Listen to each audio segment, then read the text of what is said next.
Muy bien, mis hermanos, hemos cantado. Ahora vamos a ir al estudio de la palabra del Señor.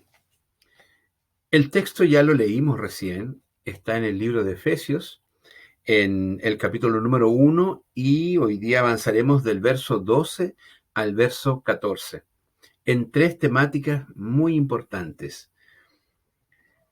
Oramos para la revelación de Dios. Amén. Señor, gracias por tener la oportunidad de compartir esta palabra. Yo sé, oh Dios, que tú tienes mucho más que decir que lo que yo pudiera enseñar a los hermanos. Yo me someto a esa voluntad tuya, me someto a tu soberanía, oh Dios, para decirte, Señor, bendice tu palabra en este día y permite que los corazones sientan la presencia de Dios, puedan sentir cómo tú bendices sus vidas. Gracias por ella, en el nombre precioso de Jesús. Amén. Amén. Muy bien. El título de este grupo de versículos es El Espíritu Santo protege a la iglesia. ¿De acuerdo? El Espíritu Santo protege a la iglesia. Y vamos a ir uno por uno para estudiar estos textos en la palabra del Señor. El primer versículo de este grupo de texto es el verso número 12. Y en este verso número 12, encontramos al comienzo de esta palabra una doxología. Pablo, cuando enseña la palabra del Señor, está siempre hablando de una de las tres personas o de la Trinidad, ya sea del Padre, del Hijo o del Espíritu Santo, y entre medio él incorpora una doxología. Aquí ocurre una doxología. La pregunta que nos hacemos esta noche es, ¿qué es una doxología? ¿No es cierto? Si estamos hablando de esto, ¿qué es una doxología? Es un grupo de palabras que se utiliza en el ámbito cristiano. Y esta doxología es un grupo de palabras para la alabanza de Dios. Mira qué hermoso. La doxología es para alabar a Dios. Esta palabra doxología viene del griego. No logré interpretar cómo se leían las dos palabras que la forman, pero sí puedo decirte que se forma de dos conceptos principales. El primer concepto es de la palabra fama u opinión. Fama u opinión, que deriva de que alguien tiene una fama o que tenemos la opinión de ese alguien. Esa es la primera parte. Y la segunda, que viene de la palabra, precisamente, palabra o conocimiento. Doxología es el conocimiento o una palabra que denota la opinión que tenemos de alguien o denota la fama que tenemos de ese alguien. Por lo tanto, la doxología es la propiedad de dar la gloria a Dios. Y es, además, tiene la condición de que debe tener un lenguaje teológico adecuado, porque de esa manera esta doxología es auténtica. Interesante, yo creo que aprendemos algo al hablar de esta manera. Y aquí me quiero llevar un pensamiento paralelo. Si doxología es una palabra de alabanza a Dios y si además esta palabra debe tener un contenido teológico correcto para que sea validada o para que sea auténtica, podemos entender que toda alabanza que hacemos a Dios debe tener un auténtico contenido, un contenido basado en la palabra de Dios. Yo no soy músico o musicólogo o intérprete de las alabanzas, no lo soy, pero sí yo compruebo, y a lo mejor usted está de acuerdo conmigo, que la alabanza que más edifica es aquella que glorifica al Señor directamente y además que se sostiene en la palabra de Dios. Hay muchas canciones muy bonitas, sin duda, las cantamos, pero en el estricto sentido o en el estricto rigor, La alabanza que más produce un sentir en el corazón de confirmación es aquella alabanza que es directamente delante de Dios, para Dios, alabándolo a Él directamente. Y segundo, que tiene un fundamento bíblico o es un trozo de las Escrituras. Hay canciones muy lindas que alaban a alguien. Hablan a veces de un señor, hablan de un amo, hablan de un ser superior, pero si somos críticos con la alabanza, debemos tener cuidado, porque la persona que hizo la canción o que la puso en boga puede estar hablando de otra persona, de otro Dios, o puede estar hablando de otro señor, de otro amo. Y esto es peligroso, porque hoy día las personas se las conquista por la música, se las conquista por el contenido dulce de la canción, y la canción queda en un espacio neutro. Hay algunas alabanzas que le hablan a Dios del amor y le dicen: yo estoy enamorado de ti, tú eres todo para mí, yo te alabo, yo vivo por ti, etcétera, etcétera. Sin duda que son hermosas alabanzas. Sin embargo, el autor de la alabanza tiene que poner el nombre de Cristo. Tiene que identificar a quién es la alabanza, de tal manera que el que la cante haya confianza. ¿Me comprenden ustedes? Haya confianza. Y lo segundo, que esta alabanza tenga contenido de la palabra de Dios. La palabra de Dios es viva y eficaz, más cortante que una espada de dos filos y penetra todo hasta el tuétano de nuestros huesos. Por lo tanto, para el creyente que conoce la palabra de Dios, cuando escucha una alabanza con contenido bíblico, es una situación especial. La Biblia alaba a Dios. Por lo tanto, cuando se canta la Biblia, un salmo o cualquier otro texto de la palabra del Señor, uno sabe ciertamente que esa es alabanza para el Señor. Esto es muy importante, mis hermanos, tener claridad.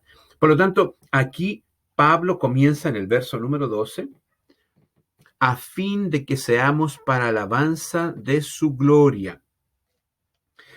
Es interesante esto de que seamos alabanza de su gloria. Hay varias cositas que debemos sacar. Primero, Dios no existe para satisfacer ninguno de nuestros caprichos o de nuestros deseos. Él no es, ¿cómo puedo decir?, utilitario. Él no es un servicio. Él no es un dador de bendiciones. Dios no existe y no tiene el propósito de existir para satisfacer el deseo de los hombres. Y es aquí donde muchas personas también solo viven delante de Dios porque saben que Él está haciendo algo para ellos. Pero del momento en que ellos sienten que Dios ya no los bendice, dejan de alabarlo, dejan de buscarlo. Y estoy hablando de la alabanza. ¿Cuántas personas, cuando sienten que Dios los ha abandonado, abandonan al Señor? ¿Por qué? Porque Dios no era un Señor para ellos en el sentido de que soy esclavo por amor del Señor, sino que Él me servía. Él hacía algo para mí que me ayudaba y me bendecía. Como eso se terminó, no tengo otro compromiso. ¿De acuerdo? Aquí una claridad. Dios no existe para satisfacer la vida o los caprichos y deseos de ninguna persona sobre la tierra. Pero el hombre, el creyente, sí existe para alabar a Dios. Mira qué bonito. El creyente sí existe para alabar a Dios. Alabar a Dios no es solo cantarle, porque no todos tienen esa virtud, no todos tienen esa destreza. No puedo decir que alguien que tiene mala voz no le alaba. No puedo decir que alguien que no sabe tocar un instrumento no alaba a Dios. La alabanza a Dios es una vida rendida delante de Él de tal manera que las personas vean a Dios en mí y sepan que yo tengo una dimensión vertical con Él y que yo le alabo con mi vida. Entonces, Dios se agrada de la alabanza de sus hijos. Él no está para hacer algo a nuestro favor y egoísmo. Nosotros estamos para la alabanza de la gloria del Señor. Alabar a Dios es vivir agradándole al Señor. Y cuando Él ya nos ha hecho hijos, Él se satisface de nuestra alabanza, ya sea de canto, ya sea de vida, ya sea de experiencia, ya sea de consagración, de servicio. De muchas maneras Dios se agrada. Ahora, esto tiene una responsabilidad. ¿Qué quiere decir? Si Dios nos dio una nueva naturaleza cuando nosotros aceptamos a Cristo y fuimos transformados por Él, entonces en adelante nuestra vida de alabanza a Dios es nuestro constante vivir. Si alguien hace cualquier cosa contraria, para Dios sería extraño. Sería extraño porque es como algo que Él no puso en nosotros. Él nunca puso la maldad, la desobediencia, el mal pensamiento. Él puso en nosotros una nueva criatura, de tal manera que ahora ya no vivimos para nosotros, sino que Él vive en nosotros, dice la palabra del Señor. Y te quiero llevar a un pensamiento. Los que son papitos, mamitas. Uno cree haber criado a sus hijos en un buen camino y bajo una buena amonestación. Es más, es tanto así nuestro creer que nos la jugamos y decimos ciertamente, mi hijo, mi hija fue criado por mí, yo sé lo que él piensa, yo sé lo que ella piensa, yo sé cómo actúa y siempre decimos, es mi hijo, no me lo toquen, por favor no me digan nada porque yo sé el hijo que yo crié, ¿verdad? Pero llega cierto punto en nuestra vida en que nuestros hijos nos denotan cosas que nosotros no les enseñamos y de repente sale con un pensamiento, con una práctica, con una conversación que nos deja sorprendido. Y uno entra en este conflicto de ¿cuándo te enseñé yo eso? ¿Cuándo te dije que las cosas eran así? Normalmente cuando un hijo comienza a pensar en cosas distintas de la aprendida en su casa y en la iglesia y comienza a abrir su mente a un mundo no cristiano, los padres se inquietan. Y se inquietan porque dice, yo desde pequeño te llevé a la iglesia, te presenté, aceptaste a Jesús, tú te bautizaste, te hiciste miembro de la iglesia y tienes un ministerio. ¿Por qué me sales a estas alturas del partido con un pensamiento que nadie te ha enseñado? Si eso nos sorprende y nos deja preocupados, pónganse ustedes en el lugar de Dios, que nos ha dado todas las cosas buenas para que vivamos conforme a ellas delante de Él. Y nosotros hacemos lo contrario. ¿Qué piensa Dios de nosotros? ¿Cuándo te enseñé a desobedecer? ¿Cuándo te enseñé a decir una mala palabra? ¿Cuándo yo te eduqué para que tú te rebelaras contra mí? Por lo tanto, la alabanza que hablamos aquí es una vida consagrada a Dios en forma permanente. Espero que el ejemplo haya servido para ayudarle. En este versículo 12, Pablo mira hacia el futuro, porque dice allí, nosotros los que primeramente esperábamos en Cristo. Es decir, está hablando de una primera generación y le habla a una segunda generación y ésta le predica a una tercera generación, de tal manera de que hay una visión de futuro respecto de la iglesia. Esto es muy hermoso. La iglesia sigue adelante. La iglesia continúa con esta visión de futuro y nosotros somos responsables, el pastor, los líderes y cada uno de los hermanos, de que la simiente de Dios en la iglesia se mantenga en nuestros hijos y en los hijos de los hijos, de tal manera que la iglesia se fortalezca, independiente quien esté vivo o ya no esté, todavía la palabra del Señor permanezca adelante. Vamos al verso 13. El verso 13 dice, en él también vosotros, habiendo oído la palabra de verdad, el evangelio de vuestra salvación, y habiendo creído en él, fuisteis sellados con el Espíritu Santo de la promesa. Aquí tenemos otro texto bíblico que ha dado para dividir el pensamiento de la iglesia. Pero bueno, el Espíritu Santo tiene varias tareas. Es difícil definirlas, ¿no es cierto? Porque Él es Dios. Pero una de las tareas es la regeneración de las personas. Otra de las tareas es el refugio de las personas. Y la tercera es que Dios sea una realidad en la vida de las personas. Podríamos decir que Dios el Padre es quien planeó la iglesia. Hemos hablado de cómo Dios planeó la iglesia. Podríamos decir que Cristo es quien redimió a la iglesia, pagando el precio con su sangre para la libertad de los que creyeron y creen en Él. Y podemos decir que el Espíritu Santo tiene la tarea de proteger y de llevar adelante la iglesia en este momento. Vamos a leer unos textos bíblicos. Los invito a abrir en Juan 3:7.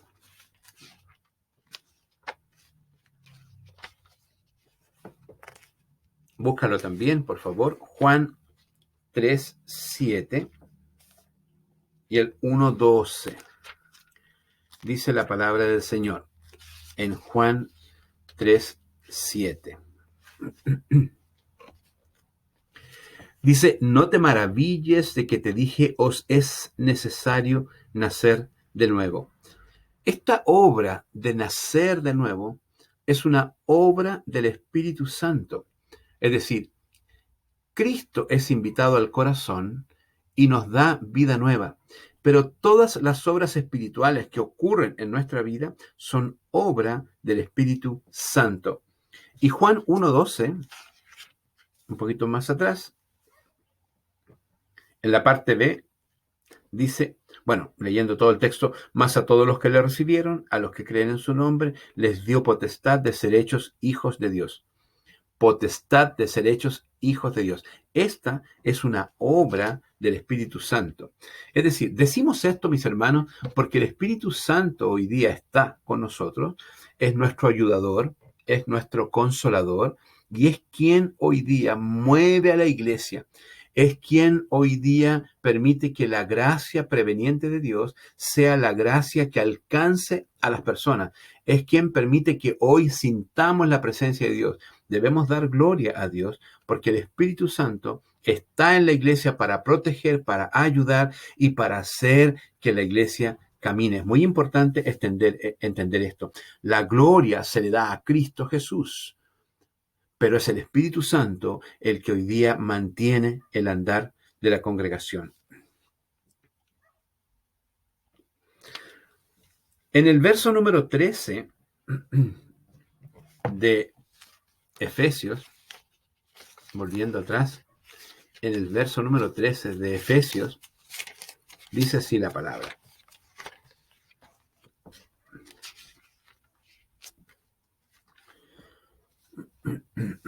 Dice, en él también vosotros, habiendo oído la palabra de verdad, el evangelio de vuestra salvación, y habiendo creído en él. Este texto nos da a entender que la palabra de Dios debe ser recibida con conocimiento y con comprensión. ¿Por qué? Porque mucha gente lee la Biblia, pero no todos llegan al mismo conocimiento de la palabra del Señor. No todos aplican la misma fe, no todos se salvan, porque no creen, porque encuentran que la Biblia es un buen libro, es un libro coordinado, interesante, pero no creen en el Señor. Por lo tanto, cuando habla la palabra de Dios de que nosotros creímos en la palabra, es un entender la palabra de Dios con sabiduría, con la llenura del Espíritu Santo.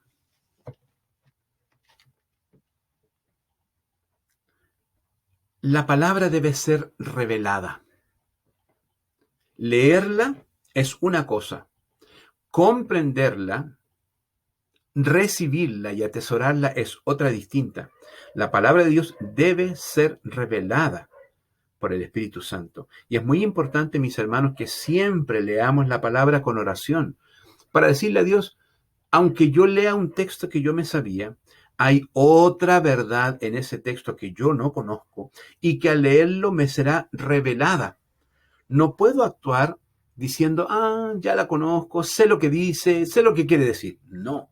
Cada texto nos va a hablar siempre de la palabra de Dios, por lo tanto debemos pedir al Señor esta revelación espiritual de su palabra.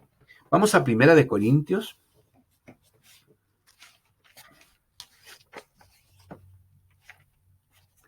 Primera de Corintios, capítulo 1, versos 23 y 24.